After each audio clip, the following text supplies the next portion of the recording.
Sejam todos muito bem-vindos a mais uma videoaula de sinais e sistemas. E dando continuidade à playlist Transformada de Laplace aplicada a sinais e sistemas, vamos na aula de hoje aprender como resolver equações diferenciais utilizando a transformada de Laplace. Entretanto, antes de adentrar especificamente no assunto, iremos relembrar algumas propriedades da transformada de Laplace.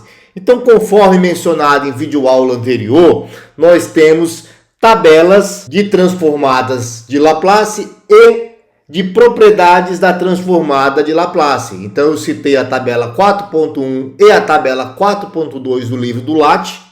E nesse caso específico das propriedades da transformada de Laplace, eu volto a mencionar que a tabela 4.2, localizada na página 333 do livro do Latte, tem uma série de propriedades da transformada de Laplace. E eu vou aqui somente relembrar algumas.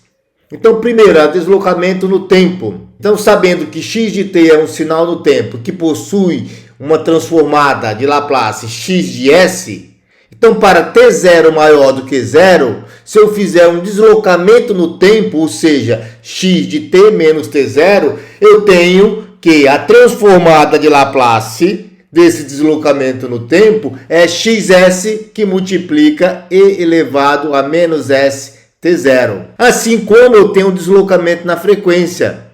Então, percebam que se eu tiver um deslocamento na frequência, é equivalente a pegar o sinal no domínio do tempo e multiplicar pela exponencial e elevado a menos S0 t. Diferenciação no tempo. Então aqui nós temos um sinal x de t que possui transformada de Laplace x de s.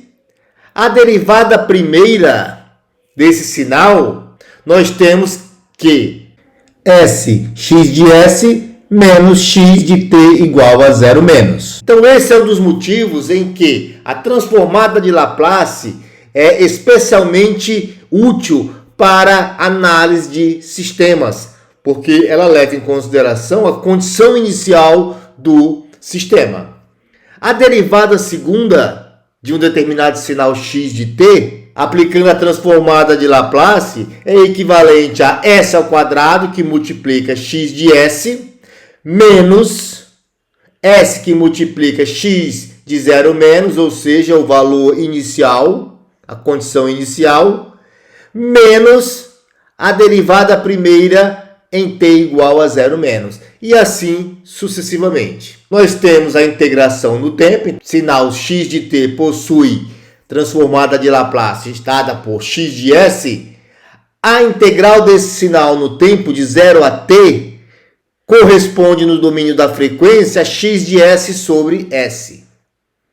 Assim como se eu tenho um sinal x de t que possui transformada de Laplace dada por x de s, se eu fizer um escalamento, x de at corresponde a 1 sobre a, que multiplica x de s sobre a.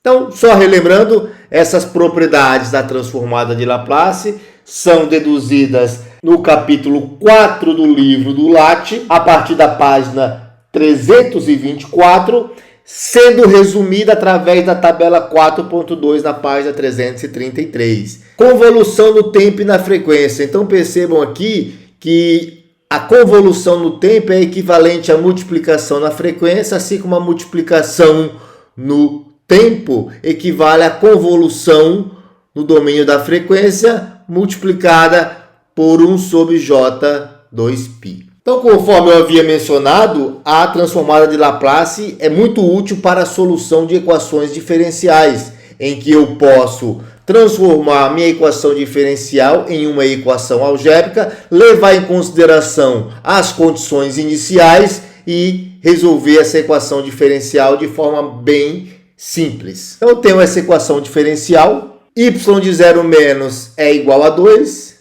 primeira derivada de 0 menos é igual a 1, e x de t é um sinal exponencial, e elevado a menos 4t, u de t. Então aqui eu escrevi a equação utilizando a forma mais encontrada na literatura matemática para a equação diferencial.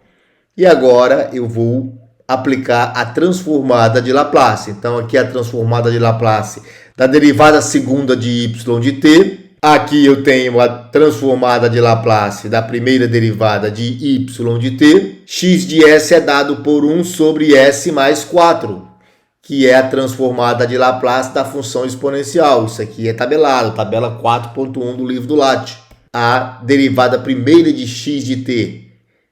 Acabamos de ver que é sx de s menos x de 0 menos. Então, x de 0 menos é 0. E após substituir os valores iniciais, eu tenho essa expressão.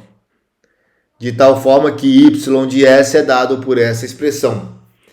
Que nós já sabemos como resolver. Então, o procedimento aqui é utilizar a expansão em frações parciais e determinar as constantes K1, K2 e K3 para finalmente utilizar a transformada de Laplace inversa e trazer para o domínio do tempo.